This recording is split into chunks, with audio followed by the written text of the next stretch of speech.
بسم الله الرحمن الرحیم. قدرمنو د انګلیسي د زده کړې مینوالو الله مې خوشحال قدرمن لره. دوستانو ډیرو ملګرو دا غوښتنه کړې ده چې موږ ته دا طریقه وښیه چې یو مفرد اسم موږ په جمع باندې څنګه بدل کړو. دوستانو دې ته ویل کېږي چینجینګ سینګولر نان ټو فلورل، یعنی بدلول د مفرد اسم و جمع ته. سینګولر مفرد، فلورل جمع. د دې دپاره یو ډیر ښایسته قانون شته. بعضې الفاظ بغیر قانونه دي، هغه یو چند الفاظ دي. دوستانو هر اسم چې په آخر کې اس ورکې، هر اسم مثال بوک، بوک وایي کتاب ته، په آخر کې اس ولګوه، بوکس دا جمع سو. بوک کتاب، بوکس کتابونه، بوک کتاب، بوکس هغه اس په پای کې ولګېدی، دا جمع جوړ کړي. یا فین قلم، فینز قلمونه، فین قلم، فینز قلمونه. ګوره په آخر کې اس ولګېدی، د دا اس په وجه دا ډیر سو. قلمونه، فین قلم، فینز قلمونه. یا کیپ خولی ته وایي، کیپ خولی، یوه خولی، کیپ خولی، کیپس خولیانې. هغه مثالونه چې موږ تاسې په جملو کې وایو. مثال اوس زه درته وایم چې آیا دا خولی ده، نو به څنګه وایي؟ وینه سوالیه جمله ده، جملې به تاسې زده کړي. از اټ ا کیپ، آیا دا یوه خولی ده؟ دا ای چې راځي، دا ای په سر کې، دا معنا یوه خولی. از اټ ا کیپ، آیا دا یوه خولی ده؟ اوس زه دا وایم چې دا یوه خولی ده، بیا څنګه به وایي؟ اټ از ا کیپ، دا یوه خولی ده. ګوره جمله مثبته جمله جوړه سو، یعنی کومه جمله؟ پازیټیو جمله. نیګیټیو چې جوړو څنګه به جوړو؟ داسې اټ از ناٹ ا کیپ، دا خولی نه ده. اوس بیټه نیګیټیو ان انټراګیټیو سنټنس نه جوړو، هغه به څنګه جوړو؟ از اټ ناٹ ا کیپ، آیا دا یوه خولی نه ده؟ ګوره هغه جملې ټولې پر دغه باندې دغه که برابرولی سي پر دې الفاظو باندې. نو د جمع او د مفرد په میان کې دغه اس کار وکړي، دا یوه طریقه. دویمه طریقه هغه دا ده چې د کم اسم په اخر کې اس راغلی وي، یا ډبل اس راغلی وي، یا اس اچ راغلی وي، یا سی اچ راغلی وي، یا او راغلی وي، یا اکس راغلی وي، یا زیډ راغلی وي. دغه الفاظ ګوره چې د کم اسم په اخر کې دغه الفاظ راغلی وي، هغه اسم په اخر کې به چې موږ یې جمع کوو، په هغه کې به ای اس بیا لګوو. مثال یې څنګه؟ اول ته ګوره چې په اخر کې د کم اسم مفرد، یعنی د سینګولر نان په اخر کې چې اس راغلی وي، دا موږ جمع کوو څنګه؟ په اخر کې به ای اس وراچو. لکه څنګه؟ ورته ګوره بی یو اس، باس. اوس دا موږ څنګه جمع کوو؟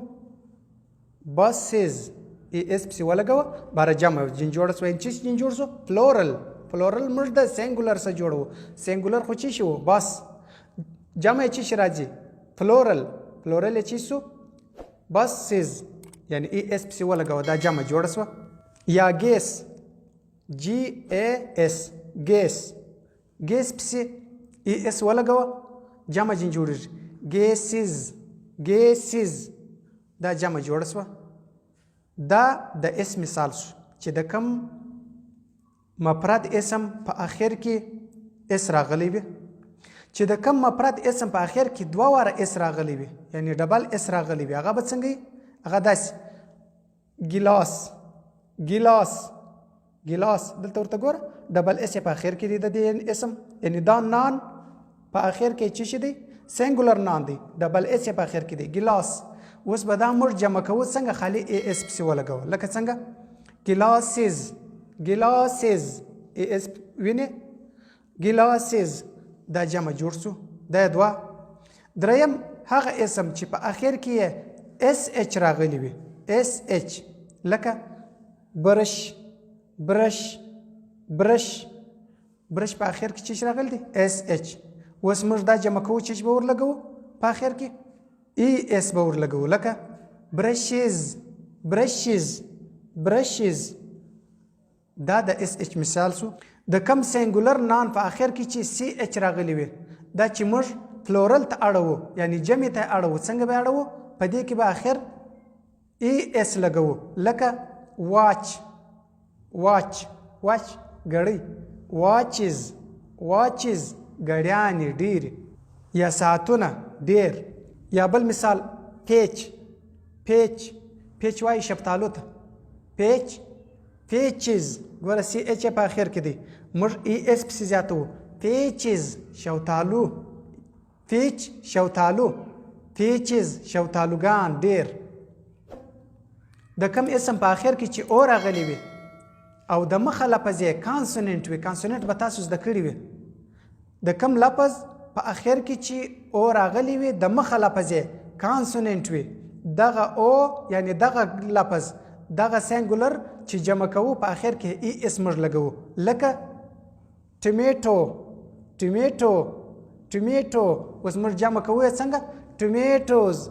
ټمیټوز ټمیټوز دا د جمع طریقه سوله یا پټیټو پټیټو پټیټو ګوره په اخر کې او ده د او سه د مخه کانسوننټ راغلی دی نو دا بیا چې جمع کوو یعنی موږ فلورل جن جوړوو جمع جن جوړوو بیا به چې وراچوو په اخر کې ای اس به وراچوو لکه پټیټو پټیټو پټیټوز جمع یې پټیټوز دا سوله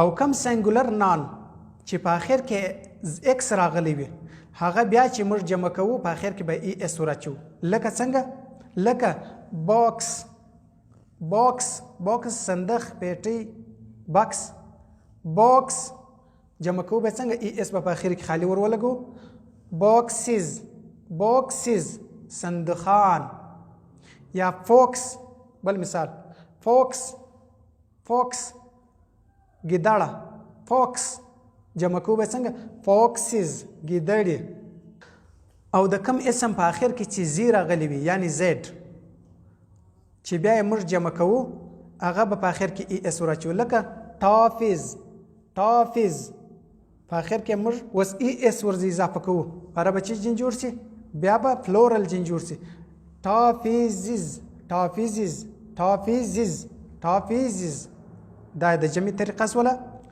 دوستانو یو بله طریقه که چیرې د سینګولر نان په اخر کې وای رالی دا خبره یاد ساتئ که د کم سینګولر نان یعنی د مفرد اسم په اخر کې وای رالی وای ما قبل د مخه لفظ د وای سره د مخه لفظ کانسوننټ و دغه وای په آی بدلیږي په اخر کې ای اس اضافه کیږي لکه بابي اوس دغه وای به په آی بدل کې په اخر کې به ای اس ولګي لکه څنګه داسې بابیز بابیز بابیز بل مثال فلای فلای فلای ګوره د وای سره د مخه لفظ چې دی کانسوننټ دی واول نه دی کانسوننټ دی بیا ګوره فلای فلایز ګوره وای په آی بدل سو ای اس پسې زیات سو فلایز کچيري واول ولو د مخه د وای سره د مخه لفظ واول وو بیا دغه وای په آی نه بدلیږي صرف اس پسې اضافه کیږي هغه د اول اسم چې خالی لکه بوک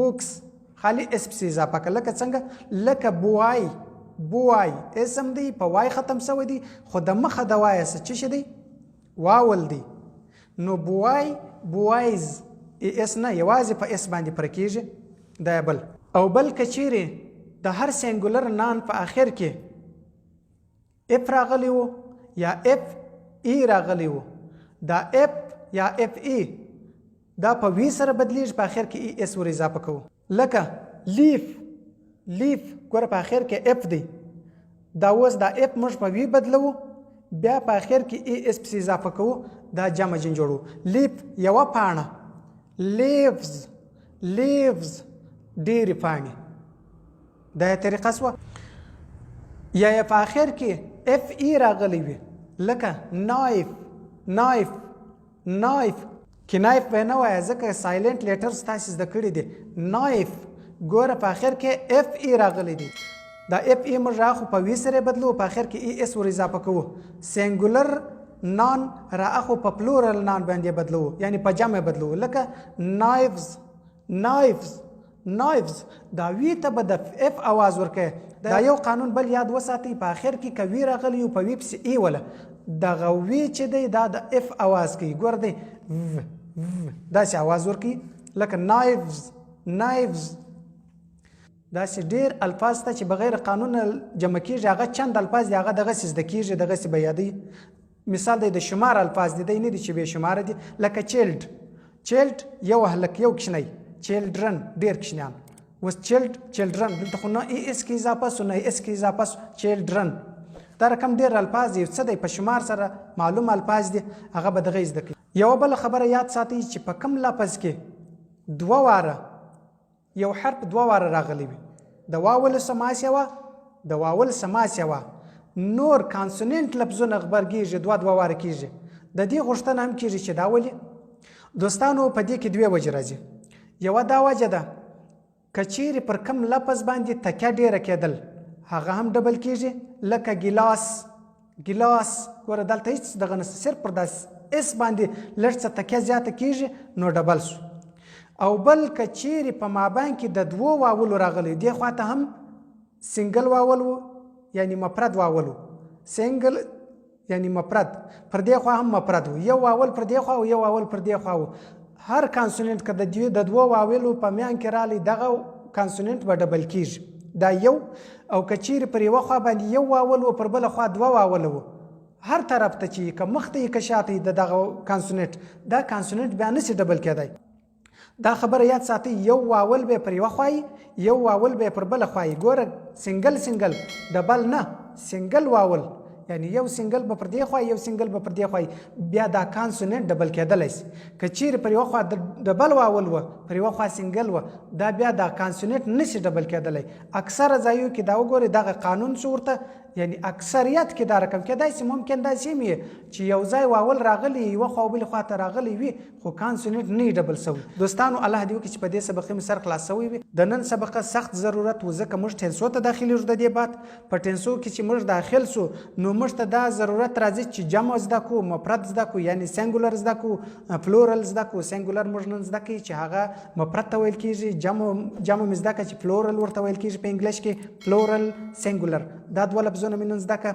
او بل مې دا زده کړي چې چینجینګ بدلولو ته وایي، یو شی په بل بدلول، چینجینګ بدلول، دا په زده کړئ. دوستانو چې کوم الفاظ مې درکړي دي هغه الفاظ تاسې یاد ساتئ. د دې ثبات زه تاسو ته لس ورزونه، لس لغتونه، پښتو کې لغت، لس لفظونه زه د دې بعد انشاءالله تاسو ته په هر سبق کې درکوم، ځکه چې موږ د دې بعد جملې جوړولو ته ضرورت لرو چې جملې موږ په خپله جوړې کړو، او هغه جملې موږ بغیر لفظو جوړوی نسو.